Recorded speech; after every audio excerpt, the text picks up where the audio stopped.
everyone, and welcome to the discussion about women in manufacturing. Before we begin, let me ask you something. How many of you truly believe that we are in the brink of a major transformation in the manufacturing industry?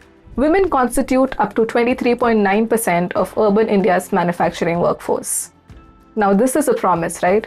This is a space where you can ensure that you are leveraging and exploring it to the best of your abilities.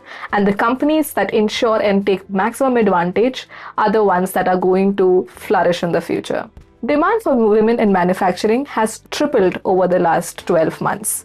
Today's discussion is not just another conversation. It's about an industry-wide movement. It's about understanding where we are, what is holding us back, and what women need to do in order to thrive in the industry today. Join me in welcoming the amazing list of panelists who will be sharing their experiences with working in the manufacturing industry. To explore this further, we have an esteemed group of panelists, of leaders and experts who have first-hand experience in breaking biases, driving change, and paving path for the next generation of women. A very warm welcome to each one of you. Let me introduce you all to the panelists. We have with us Shaari, who is from the HR and Compensation Department at ELGi. We have with us Chandini, who works with leadership development and ensures that we have the best workforce in the manufacturing industry. And finally, we have Anya, who is the VP of Global Marketing. Welcome all of you once again. Thank you. Manufacturing companies with strong diversity often see high profitability and innovation. Anya, how have you seen diversity impact business growth? That's a great question, Merlin. And before I answer, I'm going to underscore that when I speak about diversity, I'm speaking about both gender and ethnic diversity. Now, companies with diverse teams definitely see that diversity bringing in efficient decision making, better perspectives, well-rounded opinion in terms of addressing issues in the organization, leading to much more efficient, not just innovation, but also thought processes and ideas. From another perspective, diverse teams help organizations address a widespread customer audience.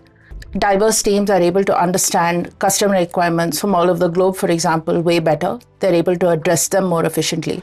And this basically helps companies be way more customer-centric with bringing in true diversity in terms of their offerings and how they address customer problems.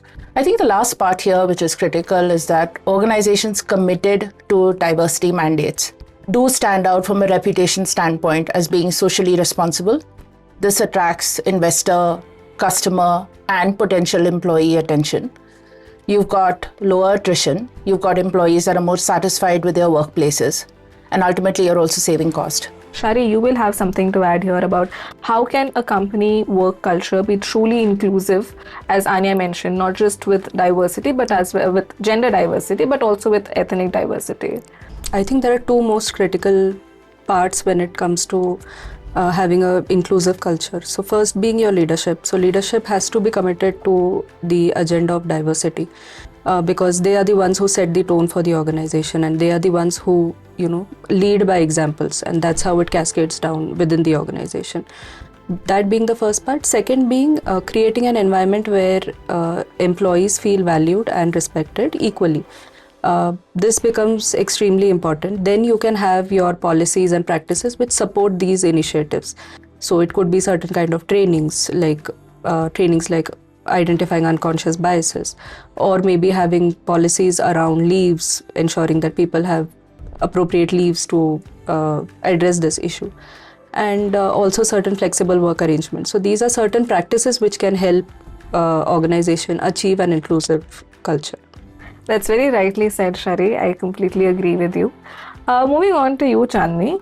So you have worked across various industries, not just manufacturing. So let's bring it down to about, in a manufacturing industry specifically, what makes career progression different for women? So the way I see is there are certain challenges that is there across industry, but manufacturing does bring in unique hurdles.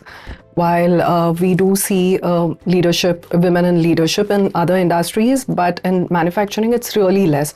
We have women, say, in functions like marketing or in supply chain, But in hard manufacturing functions like engineering or operations, it's very few that we see. So that way, I think manufacturing is a bit challenging. Traditionally, the mindset is manufacturing as more male dominated. It's of course evolving, as you said, now with industrial changes happening. But at the core, it's seen as male dominated, and also the perception is manufacturing role requires a lot of physical strength, so that subconsciously kind of steer women away from manufacturing roles as such. But having said that, we do see a lot of advanced economies actually providing the right kind of support. The existing support and network, the visibility that women have in manufacturing is not that robust, but the industries are moving to give the right support, and there are networks like Women in Manufacturing, etc. And India Inc. is following. We actually see that shift happening. Our own organization, we do see women production lines. There are other organizations that have women in production now. So there is a gradual movement happening, and now I think women need to be more proactive in trying to seek leadership opportunities, showcase themselves as strategic partners. It's not just about setting up and giving, but I think women need to be more proactive now. So I think that's a challenge that I do foresee here. Now, moving on, as you said about the global platform for women as well, considering the general trends in manufacturing. So Anya, you have led teams across the entire world. That's So right. you lead the global marketing function. So how do you ensure you build a gender or you ensure that there is gender diversity globally in your function? That's right. So the marketing team today at ELGi is currently India-based, and we also have team members who are based in Europe, in North America, Australia, and some other parts of the world, in terms of them being key geographies or key revenue contributors to us. But very much in line with ELGi's values and approach, the focus when we hire people for roles across our organization is that the best person with the right skills, the right capabilities, and the right attitude for the position always wins. So that's a start. In terms of how do we navigate diversity in our team, very clearly, team members are valued for their skills and the capabilities they bring to the table. The culture is transparent. All team members are encouraged to share their thoughts, their perspectives, their viewpoints on things, and all of that is very much valued. The culture is also extremely equitable. I would say that we strive and endeavor as far as possible to not allow any biases to creep in, to ensure that there's no discrimination. And as I said, the best person for the job very clearly is given all the opportunity that they will be allocated basis their skills and capability to grow and evolve. So as you said, Anya, that is about the skill sets. Right. And to develop skill sets, it's also important that you have the right mentor nudging you in the right direction about what kind of skill set is the one that the industry requires at the moment. So Shaari, I would like to know from you, how can women find mentors who will help them navigate the challenges of the manufacturing industry and ensure that they have a better and great career advancement? Yeah, so mentors are extremely important. We should consider them as an investment in our career. I have personally benefited a lot by having mentors, because initially when you start your career, there is not much of an understanding of how you can grow in your career, right? So that's where mentors play a crucial role, where they can guide you, support you in understanding what are the next steps that you can take up in your career. A lot of organizations have structured mentorship programs where they introduce you to experienced people within the organization, and you can take your guidance and support from those set of experienced people. But if not within the organization, also outside the organization, you can participate in industry forums or industry events, which can be touch points where you can identify certain potential mentors who can help you, guide you. Nowadays, with so much digital technology available, there are so many platforms, like LinkedIn being one of the biggest platform, where you can connect with people professionally, ask them about your queries, concerns, or how you can grow up in your career. These are certain areas where you can find good mentors. So it just reminds me that when I joined ELGi, so we had a young leadership program. Yes. And Anya was my mentor during that time. And every department had a GET under them. So then the leaders directly mentored them about how they can grow. Yeah. Moving on to you, Chandini.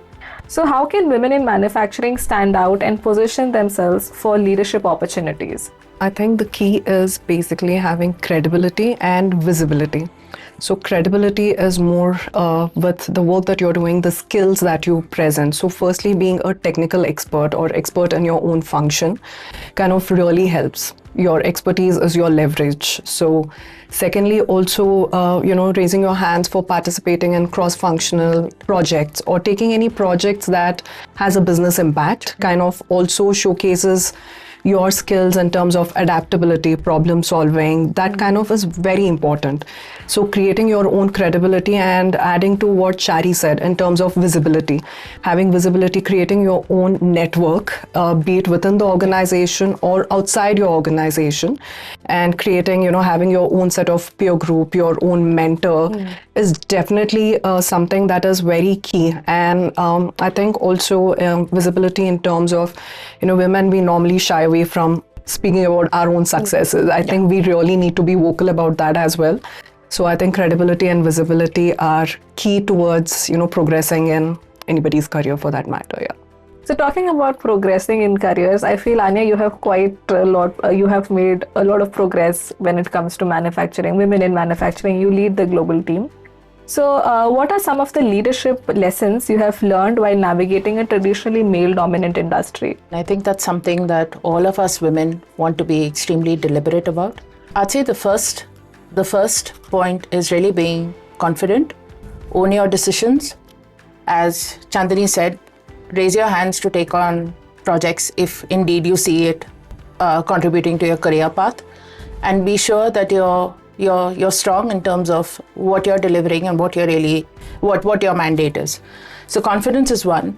The second would be being extremely result focused and objective.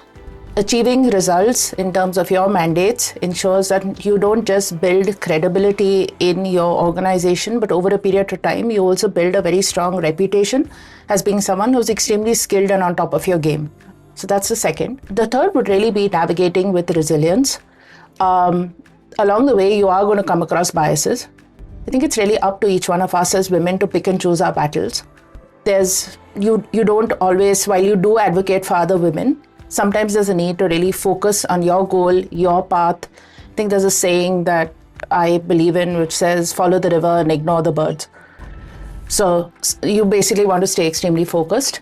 The other would be very clearly, as Shaari said, and I think Chandini also alluded to, find a mentor, find an ecosystem, find people who really are your advocates sincerely, who are going to guide you, be there for you if you're having a difficult time, just for you to be able to share insights and perhaps gain perspectives which are going to make you strong in terms of what you're doing. But overall, believe in yourself, be strong in terms of what you're delivering, build your credibility, and really own what you're doing in terms of your mandates.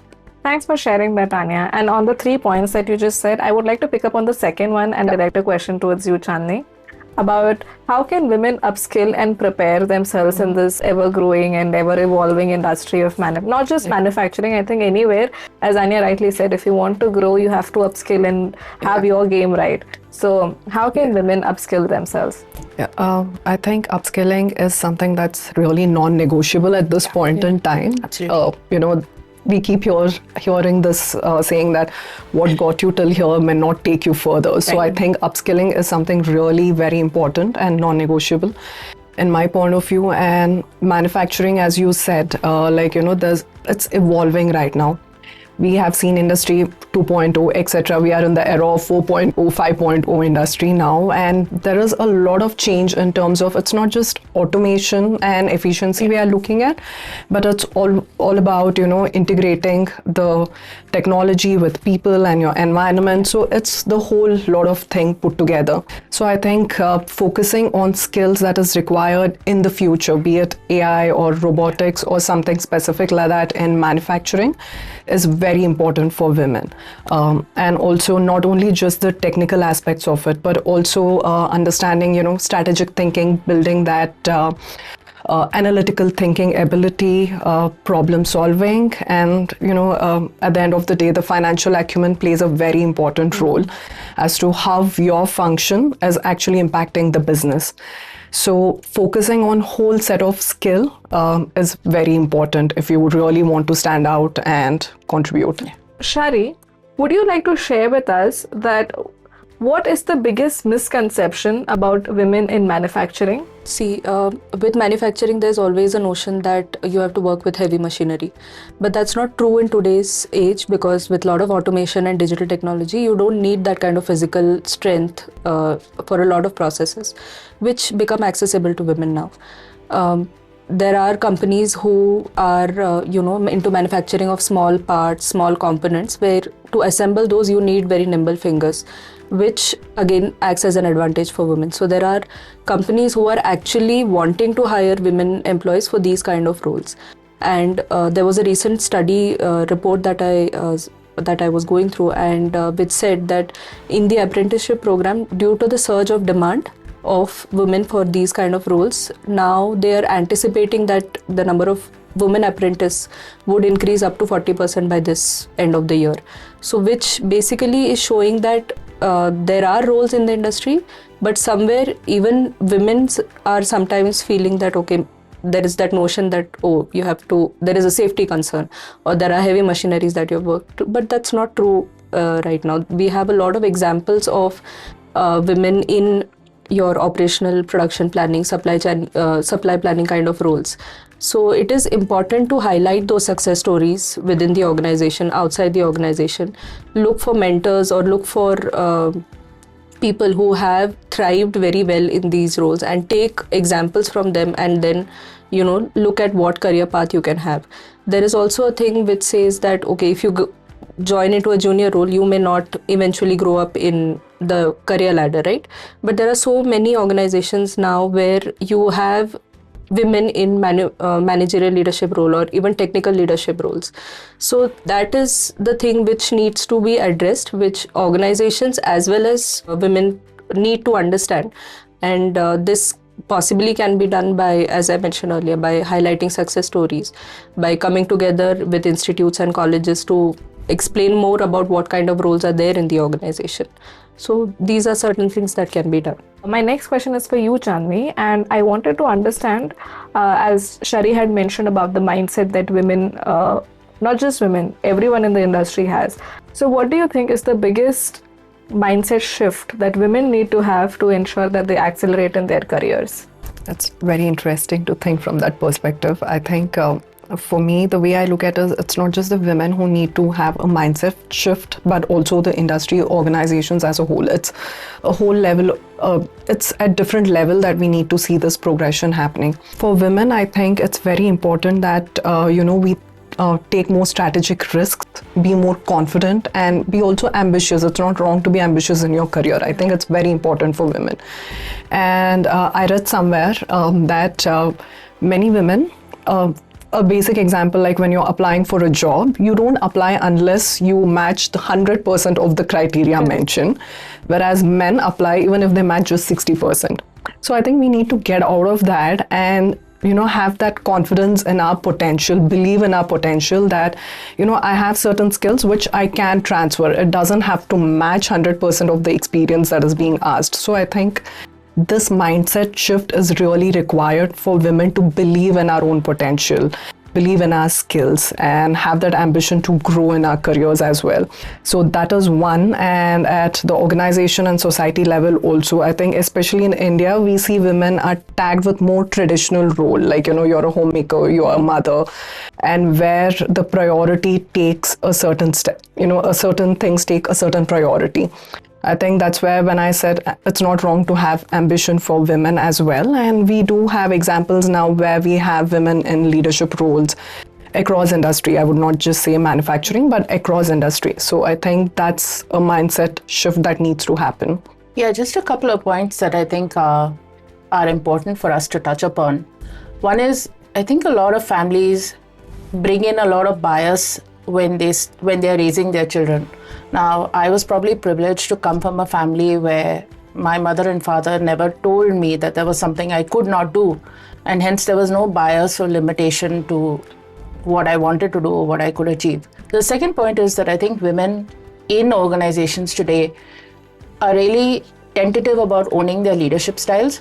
women by nature are probably more empathetic and assertive at the same time. That could be seen very differently. But I think it's important to be very comfortable with your own authentic leadership style and really own it. There's no negative or plus here very clearly. And the last point would really be, as Chandini said, the entire ecosystem requires a shift. It's not just an organization or an individual.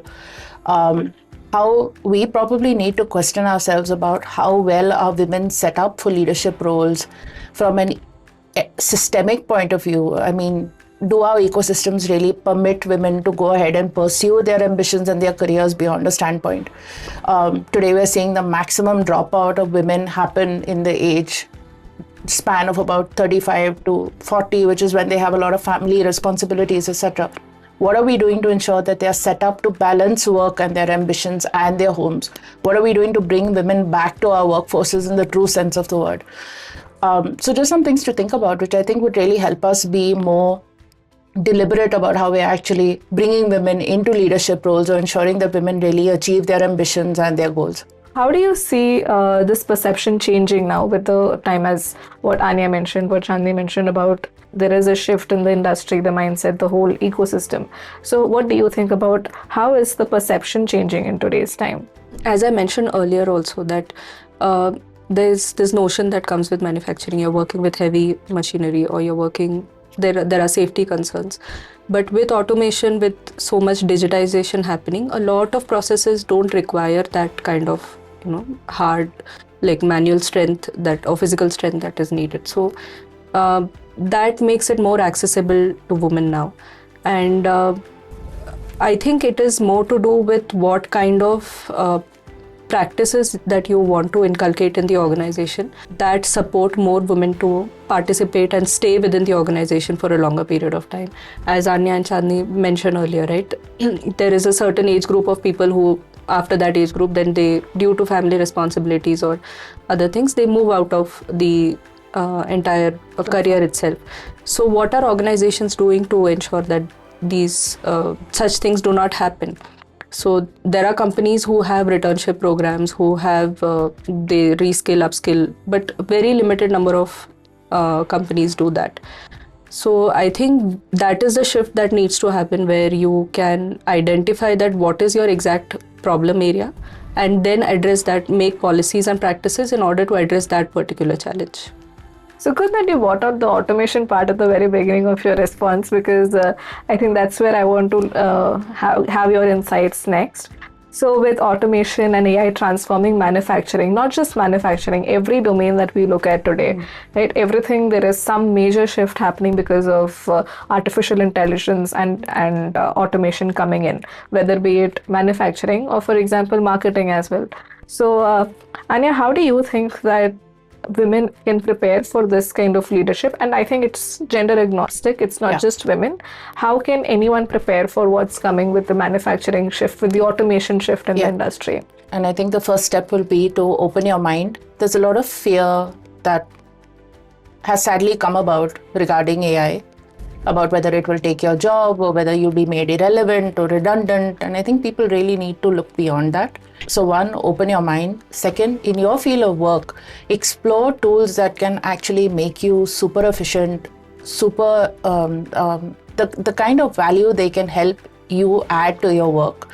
The phenomenal way that an AI platform or tool can really help you scale, the efficiencies it can bring in are really unparalleled. Can it take away your job? I think the answer is really no for most of our roles, unless it's an extremely low-end, manual, automated role. Can it make you more efficient and help you scale phenomenally and improve your impact and the quality of your work? A definite yes. So open your mind, explore the options that you have, look at how you can really leverage AI to be able to make a huge impact instead of shying away from it. The future is very clearly going to be a hybrid in terms of human skill and AI being able to really generate an impact across functions. So with the onset of International Women's Day and the theme being Accelerate Action, Anya, what advice or what message do you have for the young women who are looking to join the manufacturing industry?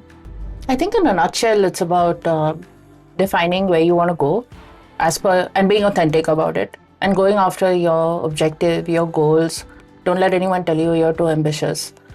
Just basically go out there, focus, and achieve what you want to achieve. Just like to add on to what Anya did say, I think women need to own their abilities because women bring a very distinctive leadership styles. They bring in distinctive way of solving problems, and women need to own those abilities. And I think it's time women put their hands up and take up the opportunities and create the impact. I think that's very important. Yeah. And over to you, Shaari. What do you feel? Yeah, so just adding to what Chandni and Anya said, that it is important that women need to be more open to the variety of jobs that are available in the market. Upskill yourself, train yourself to be, in line with what is there in the industry. And when in doubt, talk to people, network with people, find mentors who can help you, who can push you to, ultimately achieve your goals, even if there's always a small doubt that we have in our mind when it comes to our own careers. So that third person will always be there to help you and guide you through the entire journey. I think that is my take on it. Thank you so much for sharing your advice, and thank you for being part of this discussion today. By the year 26, there are a lot of young women who are all set to join the manufacturing industry. And I hope that this discussion today has helped them and will also help other listeners who are in the manufacturing industry to make sure that they just don't talk, they also take action. To everyone here, this is your moment. Whether you're a leader, a professional, or someone considering a career in manufacturing, the time is now. You have to act as quickly as possible to ensure that you leverage all the resources that is there in your hand. Thank you.